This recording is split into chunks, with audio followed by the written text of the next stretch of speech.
Bapak Ibu Saudara. Puji Tuhan, hari ini hari yang penuh dengan sukacita. Biarlah setiap kita mengecap dan melihat betapa baiknya Tuhan kita. Di tahun yang baru kita terus tinggikan Dia. Haleluya, terpujilah Engkau Tuhan. Kecaplah dan lihatlah betapa baiknya Tuhan itu. Rasakan dan nikmati kasih setia Tuhan. Kecaplah dan lihatlah betapa baiknya Tuhan itu. Rasakan dan nikmati kasih setia Tuhan. Kasih setia Tuhan. Syukur bagimu Tuhan. Segala hormat bagimu Tuhan. Allah yang mengasihiku, Allah yang memeliharaku selamanya. Haleluya, Engkau Tuhan yang memelihara setiap kami sampai selama-lamanya. Kecaplah dan lihatlah betapa baiknya Tuhan itu.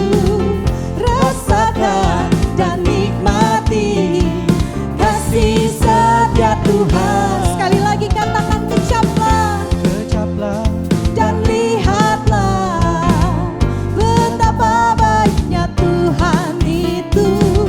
rasakan dan nikmati kasih setia Tuhan. Kasih setia Tuhan. Mari lambaikan tanganmu. Syukur bagimu Tuhan. Segala hormat bagimu Tuhan.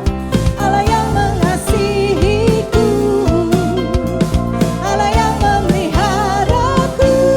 Syukur, Syukur bagimu Tuhan. segala hormat bagimu Segala Tuhan. hormat bagimu Tuhan. Yes, Allah yang mengasihiku, Allah yang memeliharaku. Syukur bagimu Tuhan. Segala hormat bagimu Tuhan. Allah yang mengasihiku,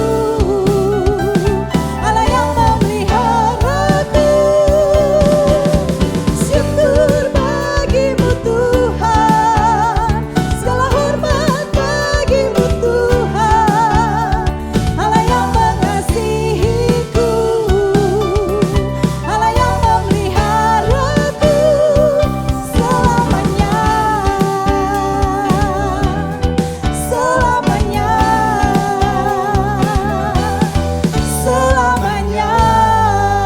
Mari beri tepuk tangan buat Tuhan kita. Haleluya.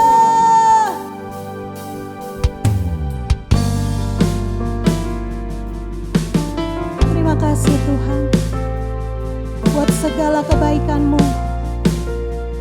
Biarlah di tahun 2021 kami terus melangkah bersama dengan Engkau. Kami terus ada di dalam hadirat-Mu untuk meninggikan Raja di atas segala raja. Kau Tuhan, penolong dalam hidupku. Ku percaya hanya kepadamu. Kau pegang tanganku dan tuntun langkahku. Yesus, Kau perlindunganku. Kau Tuhan, kekuatan dalam hidupku, penolongku dalam kesesakan. Kau gunung batuku dan pertahananku. Yesus, Kau kemenanganku. Yesus, padamu ku berseru. Kaulah penyelamatku.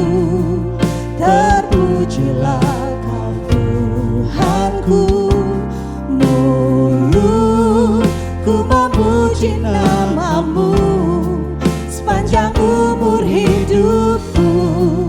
Terpujilah kau Tuhanku di atas segalanya. Engkaulah Tuhan kekuatan kami, Kau Tuhan kekuatan dalam hidupku, penolongku dalam kesesakan. Kau gunung batu kami ya Tuhan, Kau pertahanan kami. Yes my Lord, Yesus, Kau kemenanganku. Yesus, padamu ku berseru, Kaulah penyelamatku. Terpujilah Kau Tuhanku, mulutku memuji namamu sepanjang umur hidupku. Terpujilah Kau Tuhanku di atas segalanya. Mari berseru pada Yesus. Yesus, padamu ku berseru, Kaulah penyelamatku. Terpujilah Kau Tuhanku, mulutku memuji namamu sepanjang umur hidupku.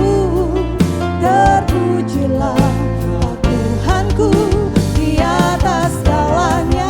Mari angkat Kaulah tanganmu. sumberku, Dia sumber kekuatan kita. Yes Lord Jesus, haleluya. Kaulah kehidupanku, Kaulah pertahananku. Oh, ku percaya padamu.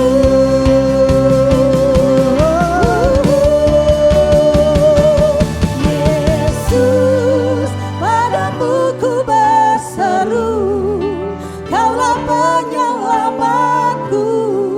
Terpujilah Kau Tuhanku, mulutku memuji namamu sepanjang umur hidupku.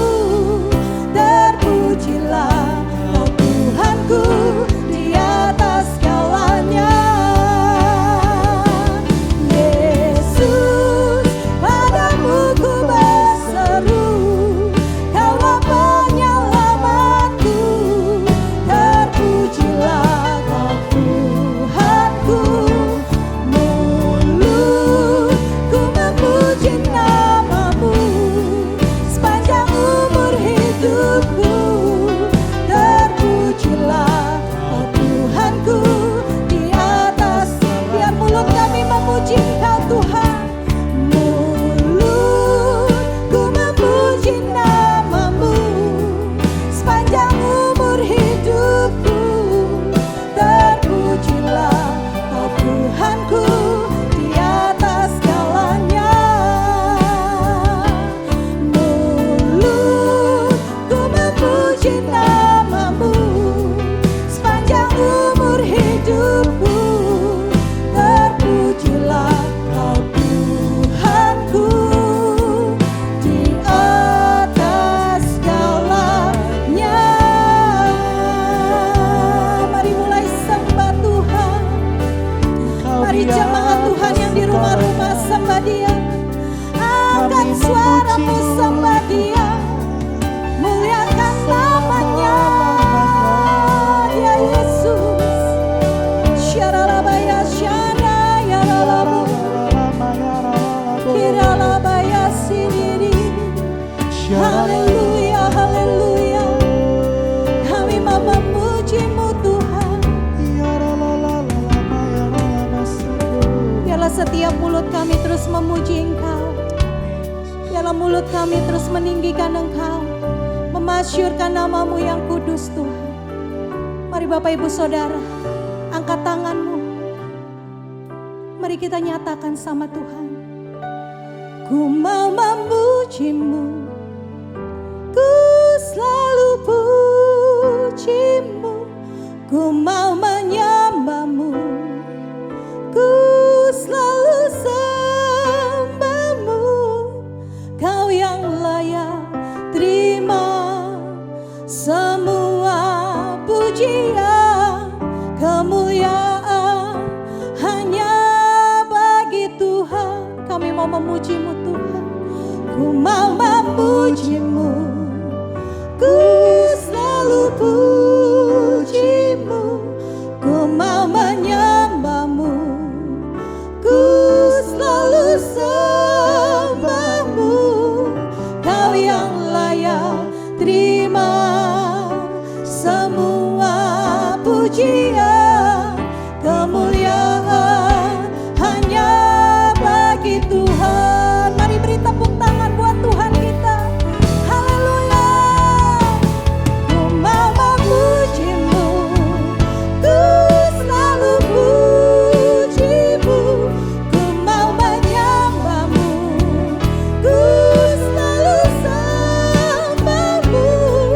Kau yang layak terima semua pujian, kemuliaan hanya bagi Tuhan.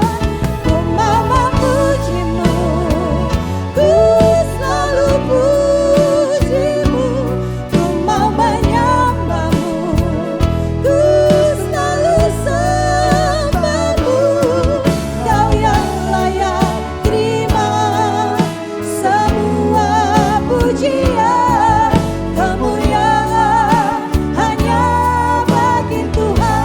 Hanya Engkau yang layak, Kau yang layak terima semua pujian, kemuliaan hanya bagi Tuhan. Katakan Yesus, Kau yang layak, Yesus layak terima semua pujian, kemuliaan hanya bagi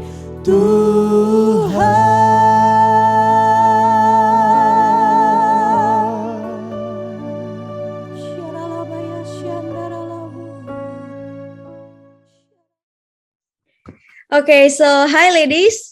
Kita bertemu kembali di dalam sesi WOI Talk hari ini. WOI Talk hari ini kita sama-sama akan belajar topik mengenai unity. Jadi selain saya kini hadir bersama-sama saya adalah Pak Mark McClendon dan kita akan membahas topik ini bersama dengan Pak Mark. So hi Pak Mark, how are you? Shalom, how are you? Good, thank you Kitty, good.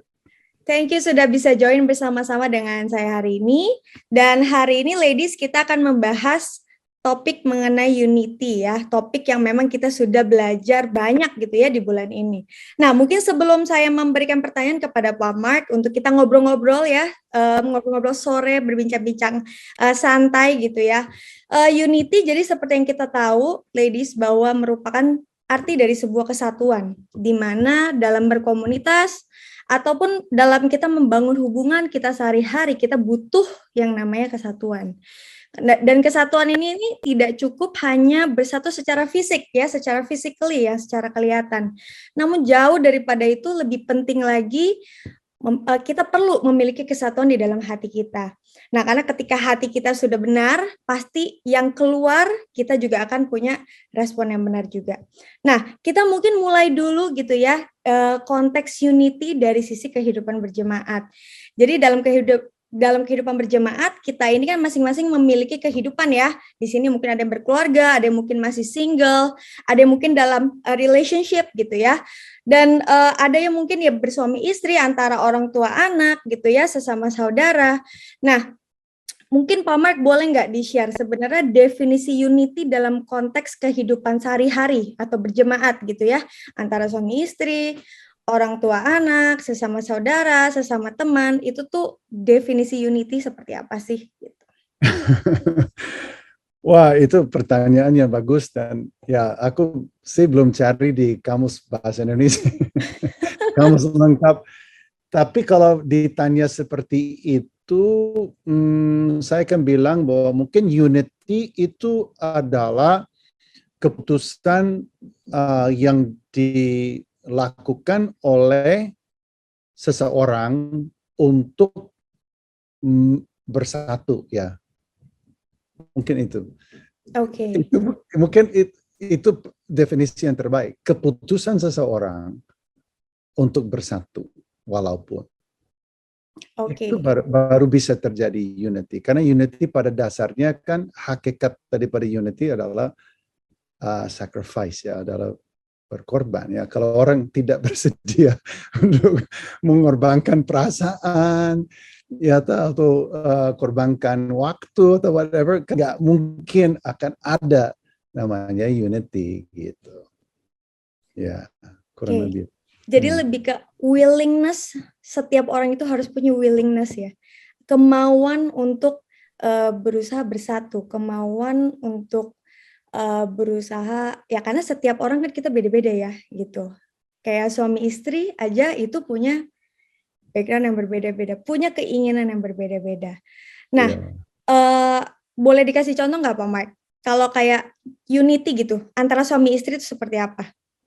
Ya, jadi ya unity itu kan tadi sebenarnya kita kan ngomong dari awal, ya, itu bicara mengenai relationship kan, dan dalam konteks komunitas gitu. Nah, dari relationship mungkin komunitas boleh dikatakan kelompok yang paling hakikat, yang paling kecil, ya, itu adalah namanya family, right?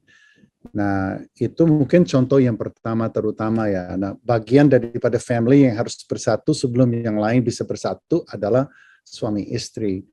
Jadi, dan itu seperti saya katakan tadi, itu berasal daripada sebuah keputusan, ya. Kalau kita terjemahkan itu sebagai willingness, kerelaan untuk bersatu. Namanya bersatu kalau tadi dikatakan setiap orang berbeda, ya, namanya yang bulat ketemu yang kotak, gimana, ya, bersatu harus ada compromise, ya. Willingness to compromise, willingness to listen, ya, willingness bersedia untuk mengalah, gitu kan, untuk tidak ngototan bahwa I'm right and you're wrong, gitu. Atau harus dengan cara saya, atau dengan menurut benar, apa yang benar menurut saya. Jadi ini adalah sacrifice hari-hari baru bisa terjadi unity. Karena jangan lupa juga kita bahwa unity is built also on trust, ya, trust. Jadi ya kita bisa bilang, gua ambil keputusan deh, bertekad deh bersatu dengan suami saya, itu walaupun dan apapun. Maksudnya walaupun kadang-kadang bego keputusannya nggak sesuai, gitu. Walaupun kadang-kadang dia perilakunya nggak benar, tapi aku memutuskan, gitu. Nah, itu semua keputusan itu, kerelaan itu, pengorbanan itu, kalau tanpa trust itu, jadi pada akhirnya itu setiap hari mulai dari zero. Itu kan sulit sekali, ya. Kita bersatu tanpa trust, ya, in the absence of trust. Makanya trust ini, ya, kepercayaan, ya, bahwa orang lain juga satu, ya, satu hati. Dia juga mau unity dengan kita. Jadi kita unity sendiri juga kadang-kadang itu all sacrifice but little progress. Jadi sebenarnya itu perlu dua yang sama-sama memutuskan untuk bersatu. Makanya suami dan istri bersatu itu ada sama-sama bertekad. Nah, dari situ trust dibangun. Ya, saya tahu pasti suami saya mau, mungkin hari ini dia bete, mungkin hari ini dia menggerutu, mungkin hari ini ada masalah, tapi saya tahu dia mau untuk kita unity. Nah, that helps a lot. Itu sangat menolong, gitu. Oke. Berarti unity nih, ya, ladies, itu nggak bisa dipisahin sama namanya learning to trust. Ya, berarti ya Pak Mark sudah bilang bahwa memang butuh trust juga untuk antara satu dan yang lainnya. Belajar juga untuk trust, ya, karena kadang trust itu juga bukan hal yang mudah, ya Pak Mark, ya. Karena untuk Betul. mempercayai seseorang itu ya butuh ya kita belajar juga ya kan, karena setiap orang itu Saya ngomong begitu, saya jadi kepikir juga, Kitty. Ya. Bayangin ya, berarti setan paling benci unity. Coba dibayangin aja gitu ya. Karena unity, kata firman Tuhan, unity commands a blessing. Di mana ada kesatuan, di situ Tuhan perintahkan berkat. Jadi kerajaan surga itu kerannya otomatis terbuka kalau kita bersatu hati. Makanya kalau suami istri berdua bersama sepakat, itu automatically Tuhan berkati. Saya ngomong begitu, tiba-tiba saya, oh iya saya ingat, waduh saya hari ini, ini beneran loh, saya ambil keputusan hari ini Kitty untuk jual tanah. Ya saya punya tanah, saya jual satu tanah karena saya mau beli yang satu. Saya kasih tahu kepada istri saya tadi pagi, saya memutuskan seperti ini. Dan dia bilang, ya udah saya setuju aja. Tapi kami belum berdoa. I just remember dia. Nah, kalau kita sepakat, kita berdoa. Dalam kesepakatan kita berdoa. We trust, we pray, sepakat. Firman Tuhan mengatakan bahwa God commands a blessing. Artinya kerajaan surga otomatis buka, otomatis mengalir. It just happen. It just happen. Nggak harus kita ketok terus Tuhan bikin, mereka bersatu, kayaknya mereka tulus. Ya udah deh, kali ini aku berkati. Tapi it automatically happens kalau kita sepakat di dalam doa. So I remember, sekarang saya ingat, saya mesti telepon istri saya setelah selesai dengan apa namanya, woman apa ya, what is this, women apa? Woman of Impact, WO itu. Woman of Impact, ya. Oi, bro, Woman of Impact. Saya akan telepon istri saya bilang, Beb, kita doa aja yuk. Kita doa sepakat bahwa Tuhan memberkati, dan kita sepakat bahwa kita lepas. Karena kami percaya bahwa Tuhan menolong. Saya masih ingat, saya share tadi dengan broker. Wah, istri saya berdoa untuk coupling itu. Saya juga berdoa, dan Tuhan jawab lewat mukjizat. Sekarang setelah sekian tahun kemudian, kita jual, tetapi kita nggak dengan kesepakatan yang sama. Kesepakatan yang mendatangkan berkat itu sekarang kita rilis juga sepakat. Saya percaya. Nah, setan lihat itu, apakah dia nggak benci gitu? Makanya dia selalu kipas kita supaya apa? Kita Kidung Agung katakan, the little foxes get in the wheat. The little foxes. Kamu pernah baca itu nggak, Kitty? Rubah-rubah kecil masuk di dalam apa namanya? The wheat. Wheat itu apa namanya? Wheat is bukan jagung. Apa sih wheat? Wheat is you use wheat to make flour, to make bread. What is that? Gandum. Ya. Rubah-rubah kecil masuk dalam ladang gandum, dan dia makan itu, dan dia merusak. Dan itu iblis ingin kita disunity, dipecahkan dengan rubah-rubah kecil, hal kecil, ya, sikap, ya kita itu akhirnya kita jadi jengkel kan? Ya. Kok dia gitu ya? Kenapa dia begitu? Kenapa dia lihat saya seperti itu? Kita menjadi arogan, kita menjadi merasa benar sendiri. Semakin kita merasa benar sendiri, semakin kita merasa bahwa orang lain pasti salah. Self-righteous gitu kan. Dan setan senang sekali. Gimana mau bersatu, lu masih merasa dirimu paling benar di muka bumi. Ya gimana mau bersatu? Semua orang itu pasti salah. Keseleo sedikit pasti dituding, didakwa. Karena lu kan merasa paling benar gitu. Ya. Tapi itu udah pembahasannya, itu berarti ini udah langsung dalam nih ya kan, ladies. Ya, saya mendahului ya. It's okay. Tapi kita jadi langsung punya gambaran gitu ya, bahwa memang untuk melakukan atau untuk melakukan unity gitu ya, tidak semudah itu, tidak semudah hanya mari sama-sama kita unity, cukup hanya dengan iya aja, tapi kan ada banyak variabel atau banyak faktor gitu ya yang perlu kita perhatikan di dalam kehidupan kita masing-masing gitu ya. Terlebih lagi di dalam hatinya kita, seperti yang tadi Pak Mark bilang, kita pasti manusia apalagi mungkin kita ladies di sini ya, kita mungkin ada yang mungkin tend to be sensitive gitu ya. Ada karakternya beda-beda, backgroundnya juga berbeda-beda, kondisinya juga beda-beda gitu ya kehidupannya. Jadi itu mempengaruhi bagaimana cara kita berpikir, bagaimana cara kita mungkin berperasaan gitu ya. Jadi kita harus berhati-hati gitu ya dalam area sana. Nah, artinya banyak faktor eksternal maupun internal yang mempengaruhi suasana hati, pikiran kita, ya perasaan kita, semua kan ada banyak sekali multiple factors on any one day, depending on what's happening in life, yang mempengaruhi kita gitu kan, yang bisa juga mempengaruhi how we respond to others ya, bagaimana kita meresponi orang lain, kurang lebih gitu ya. True, very true. Apalagi ladies nih ya, kita hormon ya kan, dikendalikan oleh hormones ya kan. itu makanya tadi aku bilang definisi adalah a decision you make. Orang memutuskan untuk bersatu dengan yang orang lain ya, atau dalam komunitas. It's a decision, jadi it's not a momentary thing, right? Ini kan pokoknya udah keputusan saya. Nah, walaupun gitu loh.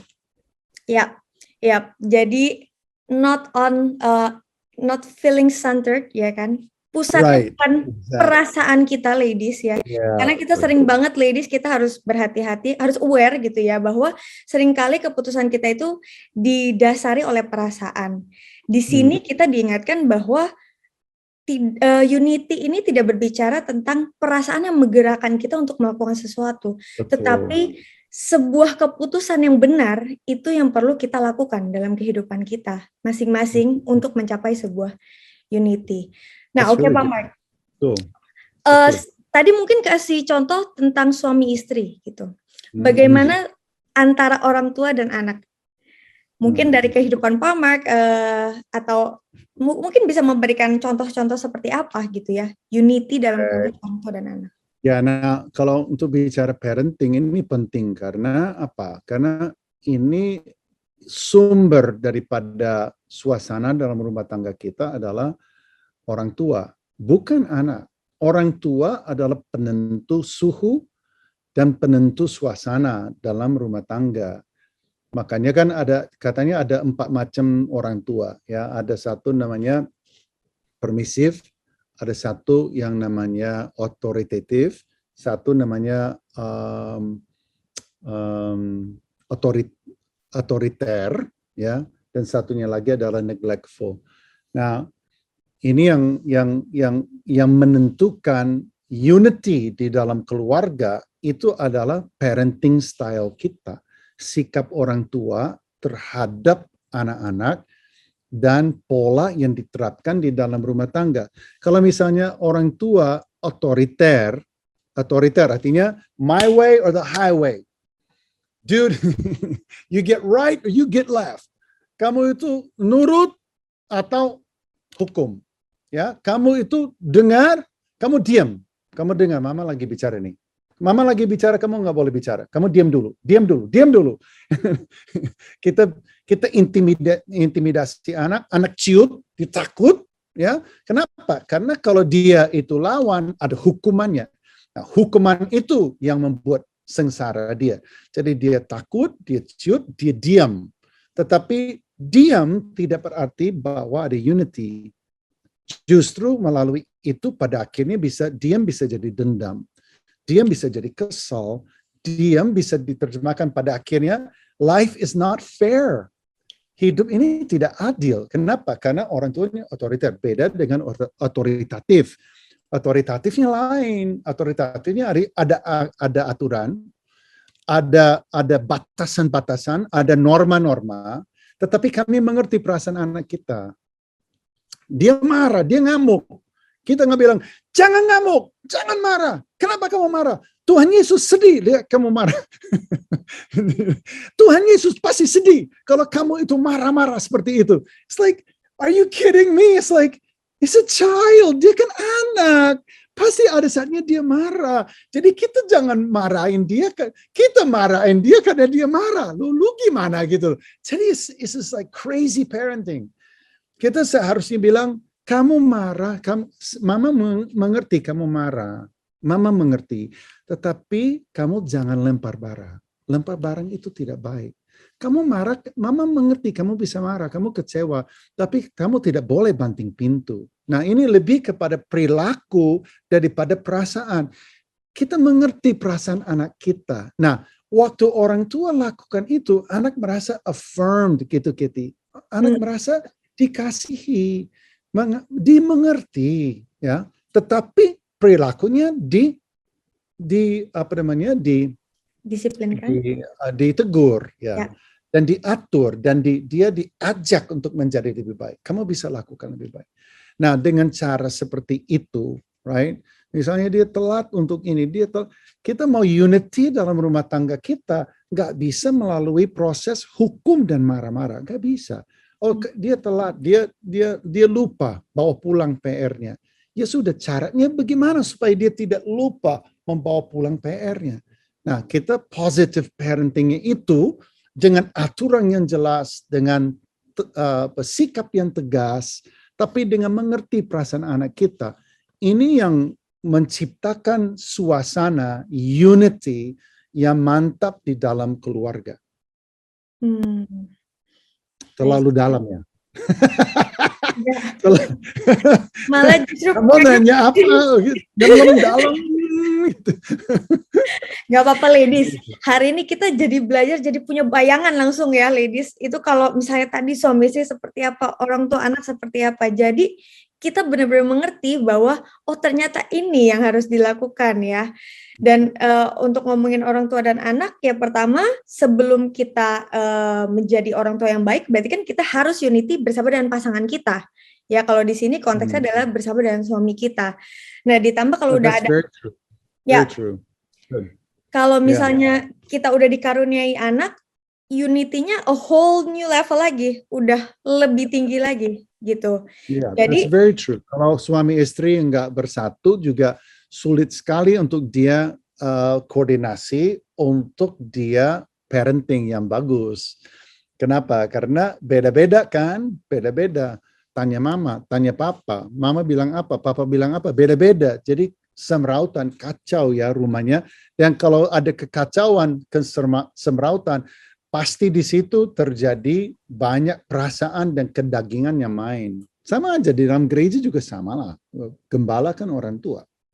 Wow, nah ini langsung masuk nih sekalian nih Pak Mark. Kalau tadi kita ngomongin tentang ngomong ya. Ya, malah langsung lanjut nih kita. Jadi semakin lebih mengerti lagi. Kalau tadi kan konteksnya dalam kehidupan kita bersosial ya, dalam berkeluarga juga, suami istri, orang tua anak gitu, mungkin dengan sesama teman. Nah, gereja, kalau tadi masuk gereja ya, kita sebut gereja itu kan merupakan kumpulan dari keluarga-keluarga ya, keluarga-keluarga ataupun individu yang memang terhubung dalam satu komunitas yang sama, di mana memang kita mencari Tuhan, kita looking unto God gitu ya. Dan bagaimana definisi unity dalam lingkup gereja gitu ya? Karena kalau di gereja ini kan ada gembala, ada pelayan Tuhan ya, mungkin ada yang mungkin volunteer ya, dan termasuk jemaat. Nah, kalau definisi dari unity di dalam kehidupan bergereja. Minum air ya, maaf ya. It's okay Pak Mark. Ya, lanjut. Aku dengar. Ya, nah bagaimana definisi unity dalam lingkup gereja Pak Mark? Setiap gereja itu kan punya visi juga ya, di mana memang perlu untuk kita juga jemaat, pelayan Tuhan juga bisa dapat mendukung visi dari gembala itu sendiri. That's good. That's really good. Now, kita bisa bilang, ya gembala itu seperti mama papa di gereja. Di satu sisi iya, tapi di satu sisi beda dengan namanya konteks keluarga di mana ada orang tua yang diberi mandat untuk membesarkan anak-anak dia menjadi anak yang mengasihi Tuhan, berakar kuat dalam firman Tuhan, jiwanya misioner, dan mengerti tanggung jawab mereka sebagai manusia dalam banyak aspek. Nah, kita masuk dalam gereja semua orang dewasa, maksudnya rata-rata, maksudnya gembala kan yang ikut di dalam ini adalah pengerja-pengerja yang notabene adalah orang dewasa juga gitu loh. Nah, di sini perbedaannya, di mana kita gembala ini menjadi leader yang diberi tugas oleh Tuhan, diurapi oleh Tuhan untuk leading us. Namun dia tetap adalah manusia yang yang rentan. Makanya tadi sebenarnya sadar atau tidak, karena kamu pinter gitu ya, kamu sadar ya. Tadi kamu bilang we're all, yang dimana kita semua kan lihat kepada Tuhan. Nah, ini sebenarnya salah satu kunci unity adalah bahwa kita sebenarnya semua orientasinya itu kepada Tuhan, dan yang sempurna adalah Tuhan. Semua yang menjadi leader yang ditunjuk oleh Tuhan, sekalipun diurapi sedemikian rupa, sekalipun mereka adalah orang yang memiliki misi dan visi yang kuat, yang bekerja keras misalnya dan sebagainya, dia tetap adalah manusia dan rentan terhadap banyak hal. Dia ada kekurangan dalam hidupnya minimal. Nah, kalau kita tidak berorientasi kepada Tuhan, kita terlalu melihat gembala sebagai sosok yang istilahnya yang pada akhirnya membawa fokus kita kepada dia daripada kepada yang di atasnya, yaitu adalah Tuhan. Nanti kita bisa mudah kecewa, ya, kita bisa merasa banyak yang tidak adil karena bersatu dalam wadah pelayanan itu tidak bisa orientasi kepada keadilan. Misalnya kita punya divisi HRD yang managing everybody, making sure everything's fair, semua itu diperlakukan dengan adil. Lalu ada manajer keadilan, manajer keadilan pengerja, dan dia tugas untuk make sure bahwa semua perasaannya dijaga, semuanya itu nggak miring perspektifnya.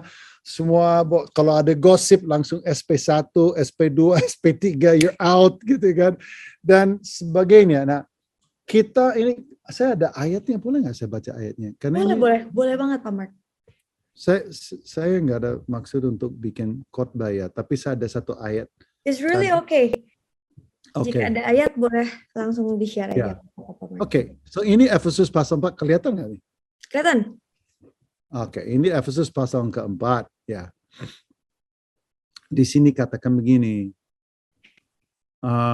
dia turun, ayat 10, ia yang telah turun, ia juga telah naik jauh lebih tinggi daripada semua langit untuk memenuhkan segala sesuatu. Nah, itu Tuhan kan.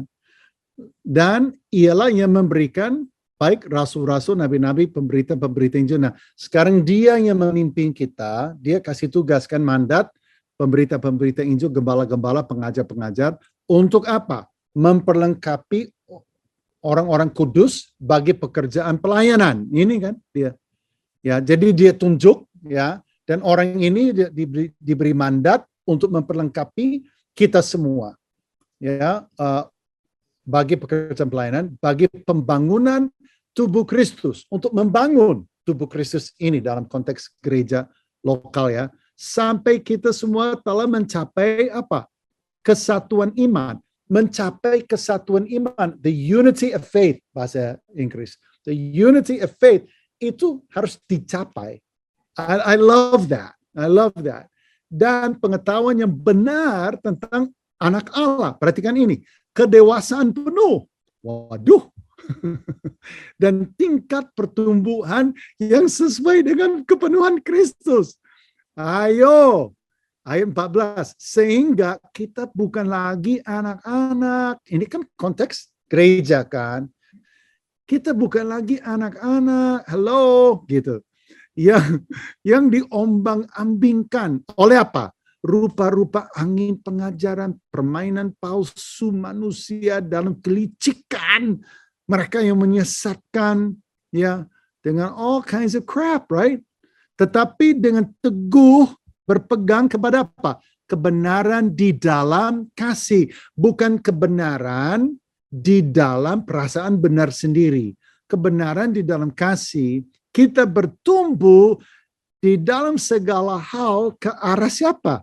Kristus yang adalah kepala dan seterusnya. I love that. Karena itu kayak kasih kita gambaran bahwa yang pertama, unity is hard. Unity is hard. Kenapa?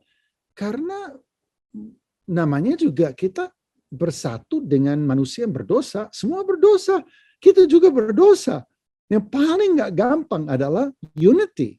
Ya, saya sering katakan kepada tim saya, of my job saya paling sulit.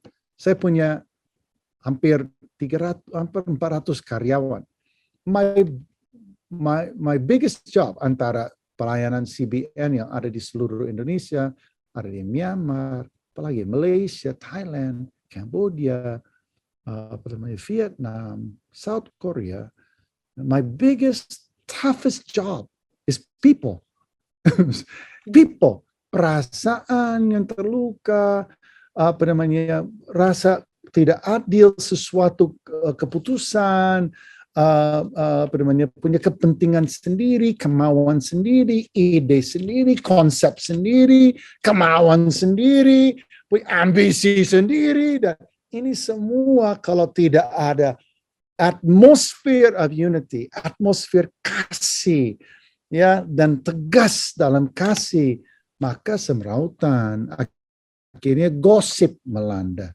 Udah gosip, udah banyak isu, udah banyak masalah, itu muncullah disunity, habis disunity saling menyalahkan, saling tuding menuding, and then kalau dari situ itu sudah menjadi sikut menyikut untuk siapa yang paling benar, yang kelihatan paling baik, kemunafikan yang masuk, semua mau tampil kelihatan yang benar gitu, and it becomes, dan iblis yang berpesta pura. Makanya di situ mencapai kesatuan artinya it really requires humility. Kerendahan hati adalah antidot terhadap perseteruan. Ya, kerendahan hati adalah obat, apa itu? Antidot, ya, antidot, obat penawar racun, ya. Obat penawar untuk perseteruan, disunity, ketidaksatuan, perselisihan. Obat penawar adalah kasih, adalah merendahkan diri, saling menghormati, menganggap orang lain lebih penting daripada diri kita. Yeah, and that's not easy. That's not easy. Apalagi kalau kamu sangka kamu benar. Wow. Ya, gitu. Tapi benar, karena kalau di dalam gereja ya kita semua terhubung dengan tujuan yang sama gitu ya, interest di mana kita mau belajar untuk mungkin melayani, mengenal lebih lagi di dalam Tuhan, bertumbuh lagi di dalam Tuhan, di mana memang setiap orang pun yang ada di dalam sana juga ya punya kepentingan yang berbeda-beda. Tetapi satu hal ladies yang tadi kita juga belajar bahwa pertama seorang pemimpin di mana memang yang sudah dipercayakan untuk mengembalakan gereja kita memang sudah orang yang di blessing sama Tuhan, ya sudah diberkati, sudah di appoint, sudah ditunjuk oleh Tuhan dan punya pengurapan tersendiri, punya pengurapan sebagai seorang pemimpin di mana memang kita perlu untuk menghormati.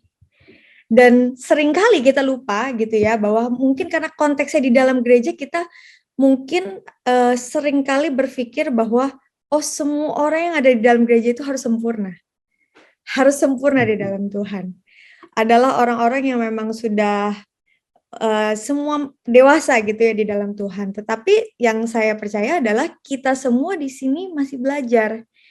Di dalam kehidupan kita semua punya proses pembelajaran ya, di mana kita semakin belajar untuk semakin serupa dengan Tuhan. Jadi that means unity is process dong kalau gitu. Ya. Ya, kesatuan kan proses juga kan. kamu bilang kita lagi belajar. Ya. Right? Berarti kan there's the progress kan. Kita belajar percaya, kita belajar merendahkan diri. Ini kan namanya juga kita semua sedang menjadi murid Kristus kan. Semua sedang diasah. Justru di dalam perbedaan. Ingat, unity is not uniformity. Kesatuan tidak berarti kesamaan. Does that make sense? Wow. Semua beda-beda, ya kan? Ya. Nah, bersatu sekalipun berbeda, itu mulia. Kalau kita semua sama dan kita bersatu, ya of course dong kita bersatu. Kita semua sama gitu. Tapi kalau kita beda-beda dan bersatu, itu mulia. Itu indah. Dan itu berarti kita belajar, kita diasah. Tajamnya yang satu, ya durinya satu, ya itu dipakai Tuhan untuk mengasah kesabaran saya, untuk arogansi saya, ambisi saya, itu sewaktu-waktu Tuhan izinkan juga dikempeskan gitu. Sehingga kita kan akhirnya bertumbuh ke arah Kristus, kedewasaan penuh. Kedewasaan penuh tidak berarti bahwa semua benar, berarti bahwa semua saling melayani gitu. Wow. Tapi ini benar banget kalau dalam konteks gereja kita harus belajar juga untuk rendah hati, ya kan? Yeah. Punya kerendahan hati supaya kita mau untuk belajar terus-menerus, gitu ya. Dan kalau tadi nih, Pak Mark kan ada sebut unity commands a blessings, ya. Mendatangkan berkat, unity itu mendatangkan berkat. Berkat yang seperti apa sih Pak Mark gitu di dalam unity gitu? Kenapa unity itu mendatangkan berkat gitu? I think it's like God created the system, right, of governance. Pemerintahan Allah ya, itu adalah sistem kerajaan surga. Kerajaan surga kan terdiri dari aturan, dari invisible laws, undang-undang yang invisible, yang tidak kelihatan, tetapi terus berfungsi. Hukum, tabur, dan tuai. Ya, hukum dalam memberi, ya, hukum dalam diligence. Siapa yang paling diligent, siapa yang paling kerja keras. Jesus spoke of all of these laws. He spoke of all of them. Dia bilang, seek and you will find, knock and the door shall be open, ask and you will receive. Dia katakan, dan kalau kamu terus minta maka kamu akan diberi. Kalau kamu terus mengetok, pintu akan dibukakan. Kalau kamu terus ask, receive, mengetok, terus asking shall receive, terus mencari, maka kamu akan menemukan. In the Greek it says, if you ask and keep on asking, if you seek and keep on seeking, if you knock and keep on knocking. Kalau kamu bertekun, nah ketekunan itu is the law of the kingdom. Yang bertekun itu akan alami terobosan. Itu pasti. It may be delayed. Habakuk pasal 2 ya. Lambat laun, cepat atau lambat, itu pasti akan datang. Itu pasti akan terjadi. Yeah, that is the way the kingdom works. And so it's the same thing with unity. Sama dengan kesatuan. Yesus katakan di kitab Matius pasal 7. Janganlah menghakimi. Supaya apa? Supaya kamu tidak dihakimi. It's as simple as that.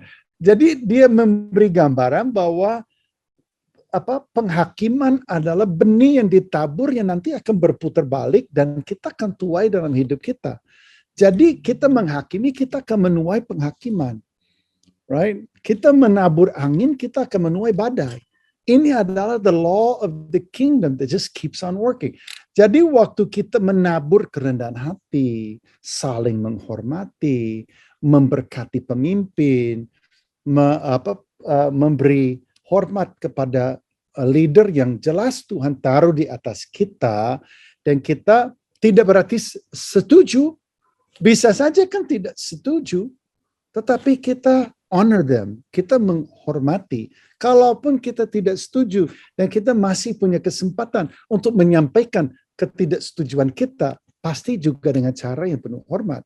Kenapa? Karena we honor them sebagai pemimpin gitu. Walaupun kita tidak setuju dengan keputusannya berapa tahun yang lalu, saya dapat mujizat menurut saya. Saya dapat mujizat. Satu hari saya kayak dituntun Tuhan ya. Saya pergi ke satu komplek industri. Dan di situ ada 2 gedung. Dan gedung itu mau dijual. Saya masuk di dalam, itu ada elevator yang untuk freight, untuk barang. Besar sekali.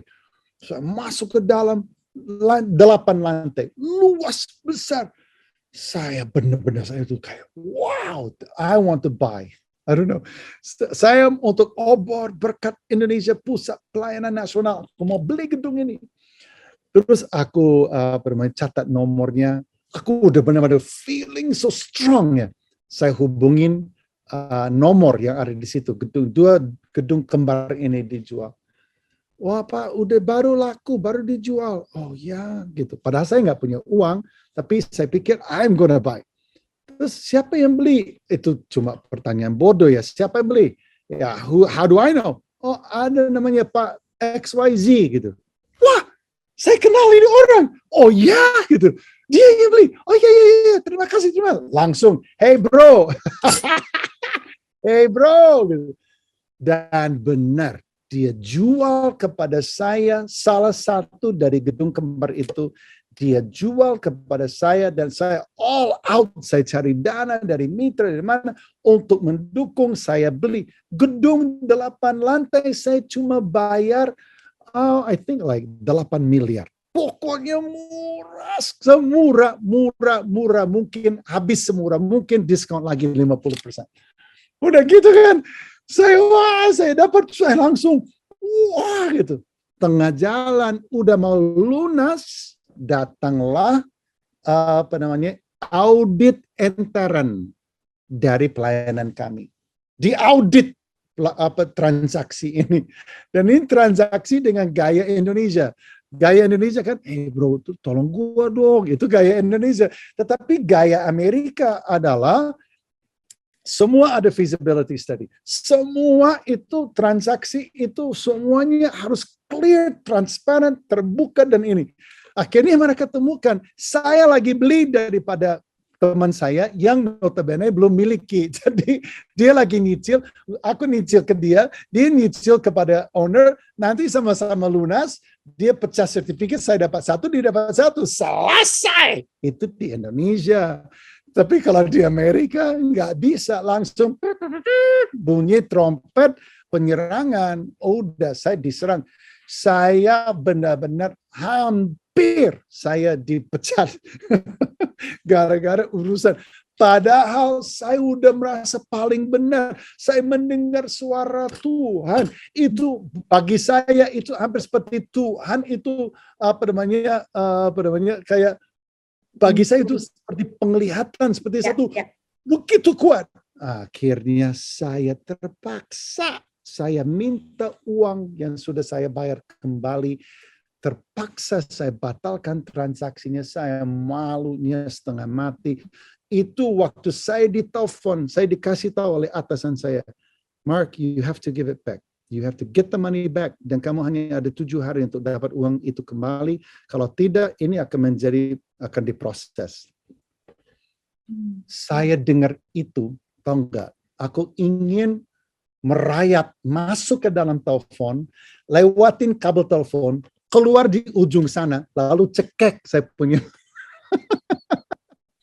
Saya marah sekali. Itu marah itu sampai itu botaknya saya ini mulainya dari hari itu. Saya begitu kecewa sekali. Apakah saya nggak kerja keras? Apakah saya tidak perjuangkan? Apakah saya tidak membela pelayanan ini? Apakah saya tidak habis kehilangan tidur? Apakah saya nggak tidur 4 bulan di Aceh waktu terjadi tsunami? Saya tidur di lapangan. Apakah saya tidak lakukan ini dan itu dan semua pengorbanan saya untuk membesarkan? Apakah dan itu semua berkecamuk di pikiran saya. Saya benar, tetapi pemimpin saya begitu saja saya ini dibunuh dan dianggap tidak becus dan dicurigai lagi. Itu udah udah sampai keselak, tahu nggak keselak, kesedak. Ya. Udah. Tapi tahu nggak, Tuhan bicara sama saya begini, can you have grace today? Can you have grace today? Mungkin dia benar, mungkin dia salah. Waktu akan menguji itu. Isunya bukan dia benar atau dia salah. Isunya adalah respon saya. Bisa tidak saya dengan grace memberi anugerah dan katakan, yes sir. Saya itu katakan kepada dia, saya bilang, yes sir. Saya akan segera lakukan itu. Itu saya nangis, istri saya itu sampai harus peluk saya begitu malu sekali. Semua pemimpin saya udah di gedung itu, udah pegang pilar-pilarnya, udah berdoa, pernubuat. Udah rohani banget. Udah pokoknya gedung itu kami rebut di alam roh. Saya harus kembalikan. Can you imagine? Ya. Saya sebagai pemimpin ya, nama saya sebagai hamba Tuhan dipertaruhkan di situ. Ya. Saya harus kembalikan. Wah, itu ujian. Tetapi waktu saya tunduk, walaupun tidak setuju, saya tunduk walaupun saya merasa diri saya benar. Saya tunduk dalam kasih, bukan tunduk sambil menggerutu. Tapi saya ambil keputusan, humble yourself. Humble yourself. Wah, itu saya diberkati luar biasa. Pelayanan ini diberkati. Tim saya diberkati. Kami semua diberkati. Pelayanan ini meledak di tahun-tahun berikutnya. Meledak. Dan ternyata di ujung-ujungnya saya lihat ke belakang. Thank God, bersyukur saya tidak dapat gedung itu.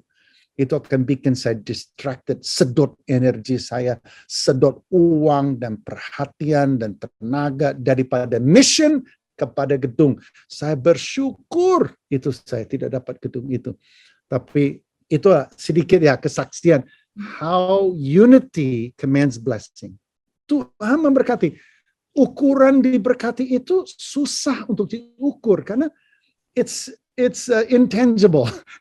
It's peace, damai sejahtera, sukacita, luapan expectation. It's feeling so blessed. It's like menikmati terobosan. Lihat Tuhan lakukan banyak hal. It's like unity commands blessing. Blessingnya apa? Aduh, banyak banget gitu ya. Nah, saya pikir ya seperti itulah. Kita tidak perlu tanya berkatnya apa dulu. Kita cuma tahu, oh iya, kalau aku tunduk, aku merendahkan diri, aku mengambil keputusan untuk unity, pasti kerajaan surga otomatis akan memberkati saya, hidup saya, kesehatan saya, dan alam di mana saya melayani.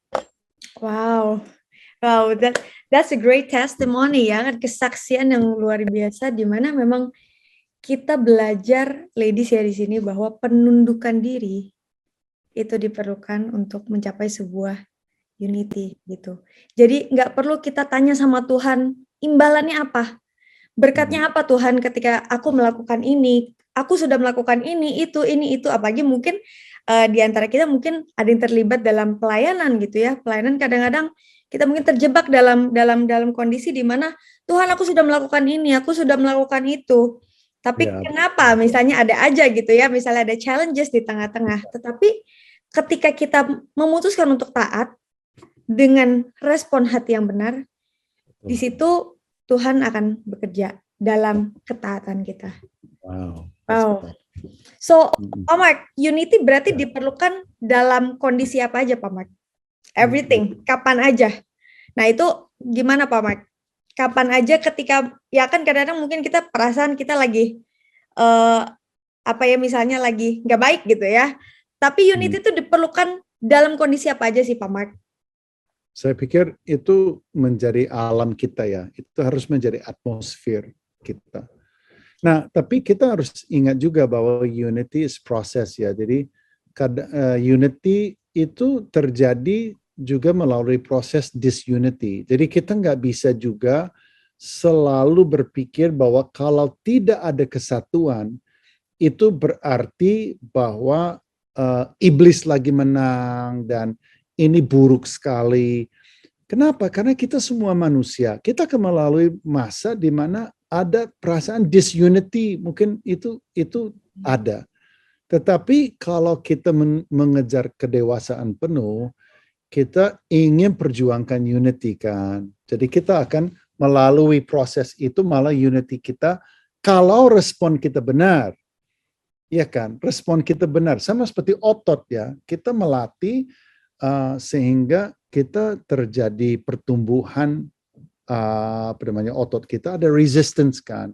Nah, demikian juga kalau respon kita benar, kita akan semakin kuat ya di dalam unity. Dan kita harus ingat bahwa disunity itu sumbernya cuma satu ya. Kita lihat di mana ada kitab I'm not sure, mungkin Yakobus ya pasal 3, I'm not for sure. Di mana ada ambisi dan mementingkan diri sendiri, di situ ada perseteruan dan segala macam kekacauan. Itu firman Tuhan loh. Dan Yakobus ceritakan itu dalam konteks gereja loh. Di mana ada ambisi dan mementingkan diri sendiri, di situ ada perseteruan dan segala macam kekacauan. You can find the verse. Kurang lebih lah, itu bukan kutipan yang sempurna. Tapi kurang lebih seperti itu. And so it's our flesh, kedagingan kita. Bukan faktor eksternal misalnya, karena pandemi memang susah sekarang. Atau karena whatever konteks luar ya. It's always pada manusia dan kedagingannya. Perasaan kita, arogansi kita, ambisi kita, kita mau lebih dulu, kita mau lebih benar, kita mau lebih apa. Nah, mementingkan diri sendiri itu yang driving disunity. Makanya kita lihat itu, identify itu dalam diri kita aja. Caranya bukan identify itu dalam diri orang lain. Itu nanti kita menjadi hakim, kita menjadi detektif. Ya. Karena seringkali kita lupa ya. Karena seringkali kita mungkin seringnya menilai orang terlebih dahulu gitu ya. Karena kita manusia punya kecenderungan gitu ya.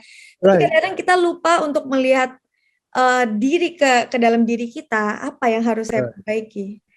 Iya, kita jadi detektif kan. Kita mencurigai orang lain, justru dalam proses kita menghakimi, kita mencari salah di mana, kita pada akhirnya kita menganggap diri kita self-righteous ya, paling benar, arogansi yang muncul, gosip yang muncul, dan akhirnya merusak unity, rubah-rubah kecil, terlepas ya di tengah-tengah gandum. Ya, jadi balik lagi ladies, gesekan atau friksi itu seringkali nggak bisa kita hindari dalam kehidupan kita sehari-hari gitu ya. Jadi tidak memandang sebuah komunitas itu kecil atau besar ya, gereja kecil atau besar, pasti ada aja gitu ya, ada aja. Tapi tanpa kesatuan hati, tanpa keputusan yang benar, kita bisa terpecah gitu ya. Kembali lagi bahwa kita nggak bergerak dalam sebuah perasaan, tetapi kita bergerak dalam sebuah keputusan hati yang benar. Karena dari sini iblis ini seringkali mengambil keuntungan gitu ya dari celah yang kita buka gitu ya, ketika kita mulai memusatkan kepentingan diri kita sendiri dibandingkan kepentingan bersama. Nah, I found it, Kitty. Aku ketemu ayatnya. Yakobus pasal aku balik lagi ya. Ini aku tampilkan aja ya biar cepat. Yakobus pasal yang ketiga ya, ayatnya yang mana ya? Ayatnya yang ini 14. Jika kamu menaruh perasaan iri hati dan kamu mementingkan diri sendiri, janganlah kamu memegahkan diri dan janganlah berdusta melawan kebenaran. Itu bukanlah hikmat yang datang dari atas. Bagus kan? Jadi kita kan memegahkan diri, mementingkan diri sendiri, kita iri atau kita kesal atau kita apa, whatever it is. Nah, itu di dalam itu kita gampang sekali untuk kita makan dusta, untuk kita yakin bahwa diri kita yang paling benar, orang lain itu harus tahu itu. Ya, itu bukan hikmat yang datang dari atas, tapi dari dunia, dari nafsu manusia, dari setan-setan. Ya, sebab ini ayat 16.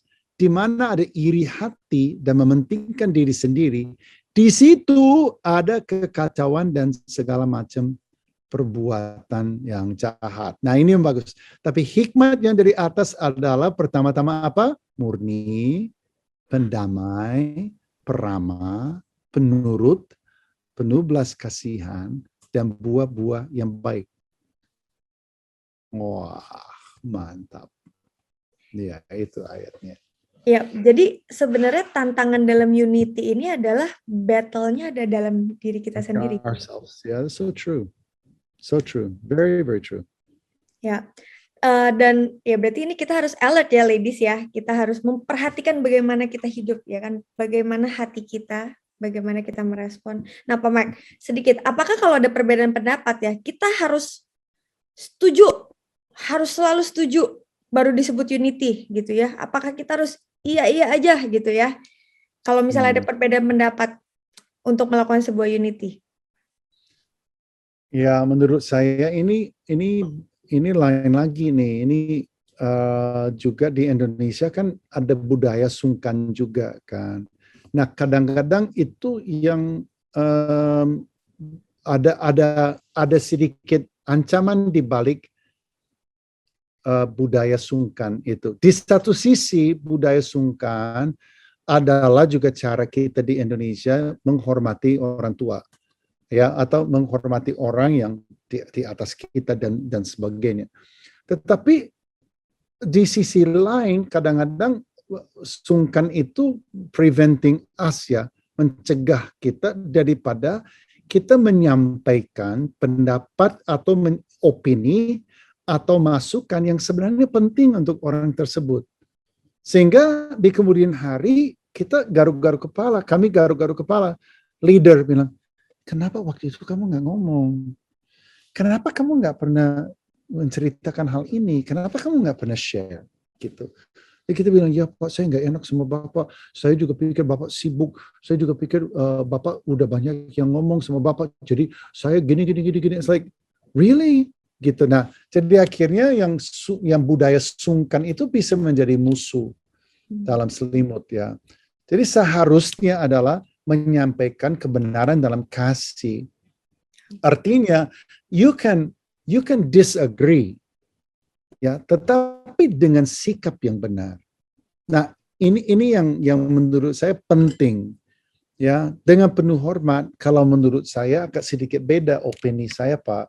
Karena begini, atau Ibu, karena seperti ini. Tapi itu menurut saya. Itu kan ada cara respectful terhadap leaders untuk kita menyampaikan pendapat kita yang tidak setuju dengan apa yang dia katakan.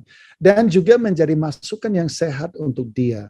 Dan saya pikir leader yang pantas, leader yang benar, dia tidak cari orang yang setuju. Yang dia cari adalah orang yang punya hati yang tulus. Gitu ya. Jadi ketulusan hati yang harus dijaga di dalam hubungan itu. Itu menurut saya sih. Oke. Wow, jadi respect itu juga penting ya. Bagaimana cara kita bisa berkomunikasi dengan baik dan tetap menghormati gitu ya. Karena balik lagi, ya kalau kita dalam misalnya, kita contohnya, kita punya gembala, kita tetap harus berusaha untuk menghormati dan menghargai. Kalaupun memang misalnya ada mungkin ya mungkin ngomongnya konteksnya nggak perlu selalu dengan gembala gitu ya, mungkin sesama dengan pelayan Tuhan ya, sesama dengan jemaat satu dengan yang lainnya perlu untuk penyampaian yang baik dan benar gitu ya. I think tulus ya, baik dan benar, menurut saya itu juga susah karena keadaan tidak memungkinkan untuk kita mengatur kata-kata kita dengan baik dan benar selalu. Tetapi kita tulus, kita menyampaikan sesungguh hati, jadi tanpa kita bersandiwara. Ya, kita harus jaga, bersandiwara itu bahaya sekali gitu ya, kita pura-pura gitu ya. Ya. Jangan sampai misalnya kayak oh ya oke aja gitu di depan, tapi di dalam hati ya kan, di dalam hati itu udah beda, atau mungkin kita mungkin namanya dua muka toh. Yes. Iya. And so what happened? Berarti nggak tulus kan? Nah, di situ iblis dapat kesempatan untuk disunity. Kenapa? Karena kita oh iya Pak, terus kita keluar pintu kita bilang sebenarnya kok gitu sih ya, mestinya nggak begitu dong, mestinya begini gitu. Nah itu yang nggak enak gitu. Kenapa? Karena di belakang akhirnya jadi kayak semacam hasutan, akhirnya menjadi ya nggak enak gitu, kayak gosip gitu. Ya. Nah itu karena nggak tulus, itu aja sih. Oke, dan itu sebuah celah gitu ya, ladies, dimana kalau misalnya kita udah motivasinya udah salah, ya respon hatinya udah salah, ke ujungnya juga akan salah juga gitu ya. Benar. Jadi Baik. perlu kerendahan hati, ya kan? Kerendahan Oh, hati. that's so important. Betul. Benar, kerendahan hati. Wow. Makanya balik lagi ke pernyataan pertama ya Kitty ya. Ya, Ya. kamu tanya apa sih definisi daripada unity? Saya spontan aja ya. Adalah keputusan untuk bersatu. Ya, walaupun dan apapun. Nah, kalau itu kita lakukan, it's a decision we make to be unified. Berarti itu pasti ada pengorbanan. You gonna have to sacrifice your feeling lah. Pasti ada dong yang kamu tidak setuju. Ada perasaan, ada. Tapi itu kita korbankan. Demi apa? Demi kita unity in the marriage, di dalam pernikahan, di dalam keluarga, di dalam gereja, di dalam lingkup sosial yang lain. Ya. Yap, dan Tapi hey, you know what? I mean, leadership is also about letting your opinion be made known. And saya pikir itu juga kita jangan salah paham bahwa unity berarti kita tunduk, berarti kita diam aja padahal nggak setuju. No. Tetapi sebab ketulusan di dalam kita melayani. Jadi kita punya opini, kita kasih tahu. Kita bisa juga berdebat, tetapi kita tulus gitu. Nah, ketulusan itu yang harus dilatih gitu. Supaya kita jangan sampai kita menjadi keset. No, the world is not built, church is not built on keset. The church is built on unity, kedewasaan penuh, membangun tubuh sampai kedewasaan penuh serupa Kristus. So that's not keset-keset gitu. Ya, enggak begitu, tetapi adalah bagaimana kita ya sebagai orang yang melihat kepada Kristus, melihat kepada yang tertinggi. Kita tidak kecewa kalau lihat Tuhan. Kita enggak kecewa kalau lihat Tuhan Yesus. Kita tulus tidak melayani Dia. Nah, ketulusan itu yang kita pakai di dalam melayani. Gitu. Kurang lebih begitu, Bu. Dan itu bersatu. Berarti ladies ya, setiap kita punya peran masing-masing ya. Di dalam kita berkeluarga, dalam kita bersosial, dalam kita bekerja, dalam kita membangun segala usaha kita, dan termasuk di dalam kita melayani Tuhan ataupun terlibat di dalam gereja gitu ya. Kita punya peran gitu ya. Jadi kita tidak hanya mendengar atau menilai aja gitu ya, nggak hanya mengkritisi gitu ya, tapi kita perlu secara bersama-sama untuk melakukan semua ya tadi ya, kerendahan hati, kita butuh yang namanya ketulusan hati, dan ujung-ujungnya apa? Semuanya yang kita lihat itu hanya Tuhan, ya, yang kita lihat hanya Tuhan. Tujuannya semua seperti apa yang Tuhan mau untuk kita lakukan dalam kehidupan kita. Dan percaya ladies bahwa ketika ada kesatuan hati, di situ Tuhan akan menyatakan berkat-Nya. Wow, Pak Mark. Kamu sudah siap khotbah ya? We are so blessed. Nggak usah undang saya lagi di tempat siring. Kamu aja maju ya. Oke, Pak Mike, mungkin boleh berdoa untuk setiap women di sini gitu. Nanti mungkin boleh langsung ditutup dalam doa berkat juga. Boleh ya, oke. Yuk mari kita bersatu hati dalam doa.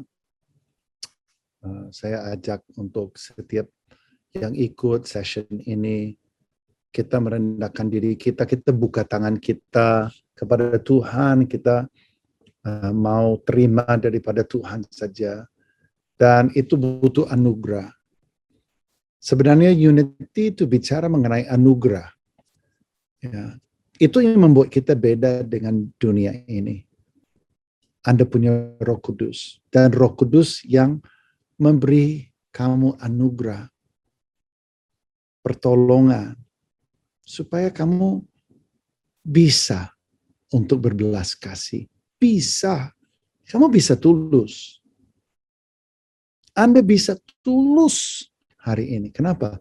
Ada Roh Kudus. Roh Kudus itu adalah value added. Dia adalah the great benefactor.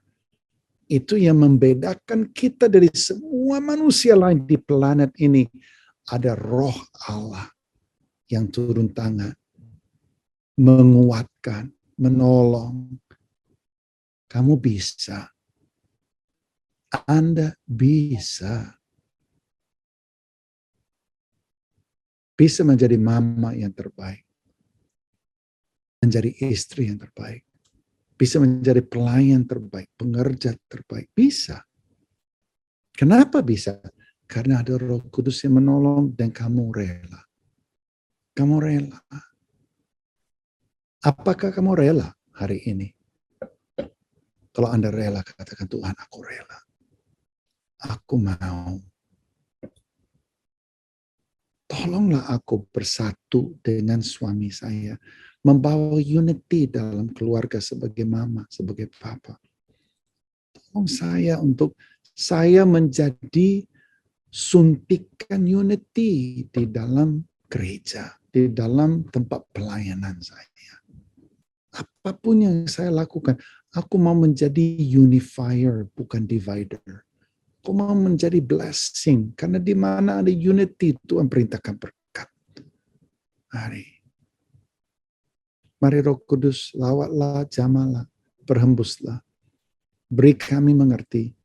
Beri kami melihat diri kami sendiri dan menilai diri kami sendiri. Beri kami jujur dengan diri kami sendiri, di mana ada ambisi dan mementingkan diri sendiri. Di mana kami yang sebenarnya melepaskan berubah-ubah kecil itu, yang buat rusak gandum. Kami jujur dengan diri kami, tulus di hadapan Engkau. Di mana kami salah, kami minta maaf. Di mana kami gosip, kami minta ampun. Di mana kami kecewa, atau pahit, atau kesal, atau dendam, kami minta ampun. Tuhan, kami adalah orang dewasa yang Kau urapi untuk bersama dengan yang lain mencapai kedewasaan penuh sebagai tubuh Kristus. Tolonglah Tuhan. Kami memberkati pemimpin, kami memberkati suami, kami memberkati teman-teman sekerja, teman-teman seiman di dalam komunitas. Dan kami berdoa, kerajaan-Mu datanglah dan kehendak-Mu jadilah atas mereka, di dalam diri mereka, melalui mereka di bumi sama seperti di surga. Biar ada damai sejahtera, sukacita, mengurapi dan memenuhi. Terima kasih. Terima kasih. Mari kita semua juga berdoa. Kita terima berkat daripada Tuhan. Kiranya berkat, daripada Allah Bapa, yang adalah akibat, yang adalah konsekuensi daripada unity di bumi. Berkat tercurah dari Bapa di surga. Kasih dalam Yesus Kristus. Dan persekutuan yang manis dengan Roh Kudus dan melalui Roh Kudus dengan yang lain. Terimalah berkat itu di dalam nama Bapa, Anak, dan Roh Kudus, dalam nama Yesus. Amin. Amin. Wow, Pak Mark, once again, we are really thank you. Pak Mark bisa bersama-sama mengajar setiap kami hari ini. Dan ladies, saya juga sungguh percaya bahwa kita hari ini belajar sangat banyak. Dan jangan lupa untuk praktekkan ini dalam kehidupan sehari-hari kita. So, have a good day, ladies. See you on the next WOI Talk di tema-tema berikutnya. God bless you. God bless you. Thanks ya. Thank you. Thank you, Pak Mark.